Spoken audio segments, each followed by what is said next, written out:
Amis cinophiles, bonjour, dans la vidéo d'aujourd'hui on va voir comment dire enchanté, ravi de te connaître, ravi de te rencontrer comme nice to meet you en anglais, mais cette fois-ci en chinois. 很高兴认识你，很高兴认识你。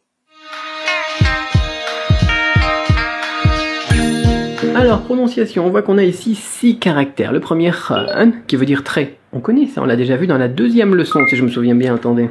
1, 2, 3, 4, 5, 6, 7. Septième leçon. Ou ren, nina. Ren, donc qui veut dire trait. Et puis ensuite, on a content. Kaoxing, kaoxing, kao, G-A-O avec un G avec le son G comme en français, A-O comme en français, et un premier ton. Kaoxing. Sing, le X c'est comme un CH, ch, mais beaucoup plus sifflant, beaucoup plus chuintant, on va le faire en souriant. Sing, sing, avec un G à la fin. Attention, là c'est très important parce que avec ce G à la fin, si on ne le prononce pas, ça change quelque chose. Ça change tout d'ailleurs, c'est même plus le même caractère, c'est même plus le même mot. Shin, X-I-N, sing, X-I-N-G. D'accord? Shin, X-I-N, c'est comme si on disait shin, et on s'arrête à la moitié du N. Sing, c'est comme si on disait shing, et on s'arrête à la moitié du G. Si vous avez besoin d'aide pour mieux entendre la différence, vous avez les MP3 à télécharger dans la description de cette vidéo. Vous écoutez, vous répétez, vous enregistrez, vous recommencez. Vous réécoutez, vous comparez, vous recommencez. Ça s'appelle le labo de langue, très puissant. Ensuite, on a jeune, jeune, R-E-N. Le R, c'est comme un J rétroflexe, d'accord? J, comme un J, rétroflexe, on plie la langue en arrière. On fait ça plusieurs fois déjà depuis le début des leçons. J, en pliant la langue en arrière. Jeune, jeune. Et on s'arrête à la moitié du N. Vous avez compris le truc pour le N. Sh, S-H-I, c'est comme un C-H en français. Sh, ni, N-I avec un N comme en français, un I comme en français, troisième ton.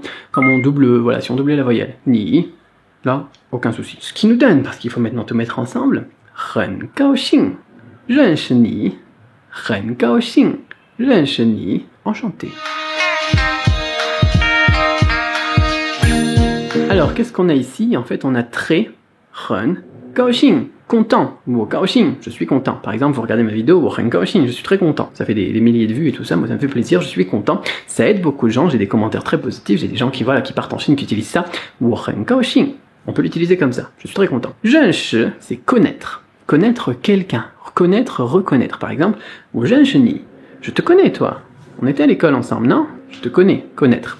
Pas savoir, pas comprendre. Pas mélanger tout ça. Et ni, bah toi. Tout simplement. Ravi de te rencontrer, ravi de te connaître, au final littéralement, en chinois. Wow, ren kaoxing, zhenshi.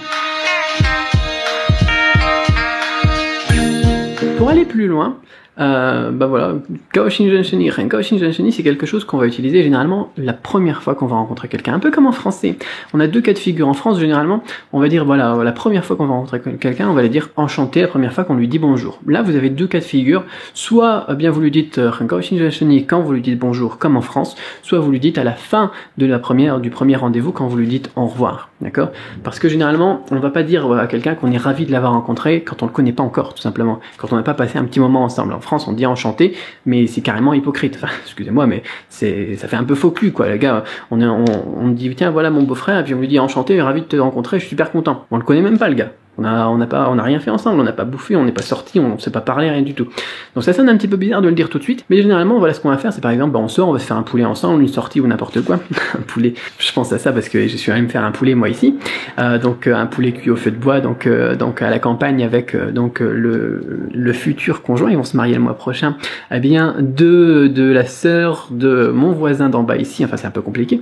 Et puis je l'ai rencontré voilà pour la première fois hier, donc je lui dis bonjour, etc. On passe un moment ensemble, on joue avec les enfants et tout ça, donc au bord de la rivière et compagnie, donc à la campagne ici en Chine. Et c'est à la fin, après l'avoir rencontré, après avoir discuté un petit peu avec lui, avoir appris à le connaître, quand je lui dis au revoir, tiens, eh bien je lui dis ren kaoxing zhenshi, je suis contente d'avoir rencontré, je suis enchantée. Et là, ça vient du fond du cœur, c'est vrai, ça sent bon, quoi, c'est du vrai, vous comprenez la différence, quoi. Donc voilà, deux cas de figure. Bien évidemment, quand on est dans une situation professionnelle, quand on rencontre, voilà, par exemple, le patron de l'usine qui me crée mes produits, moi, pour l'export vers l'Europe, eh bien, il me présente, voilà, sa nouvelle assistante, ou il me présente, eh bien, son nouveau directeur marketing, forcément, tout de suite, je vais lui dire bonjour, ren kaoxing zhenshi, je suis très content, parce qu'il faut faire une bonne impression, il faut marquer le coup tout de suite, ça fait un peu faux cul, mais c'est l'autre cas de figure possible. Voilà, la suite.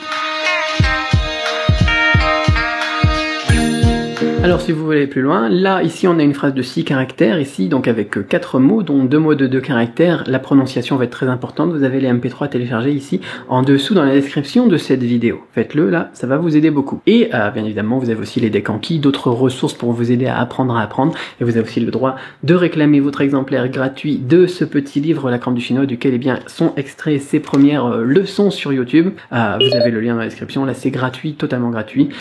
Vous n'avez rien à régler, c'est pour moi. Et si vous en voulez d'autres, des vidéos comme ça, donc basées là-dessus, pour continuer à apprendre ensemble, à apprendre avec YouTube, Internet, et puis tous ces outils qui sont à notre disposition, Anki, les MP3 et tout ça, laissez-moi tout simplement, eh bien, un petit pouce en l'air, et puis un petit commentaire motivant, éventuellement. Abonnez-vous à la chaîne, et puis activez les notifications, sinon vous ne serez pas prévenu, même si vous abonnez, lorsqu'il y aura une nouvelle vidéo qui sortira. Quoi qu'il en soit, voilà, moi, je vous prévois une nouvelle vidéo pour très vite.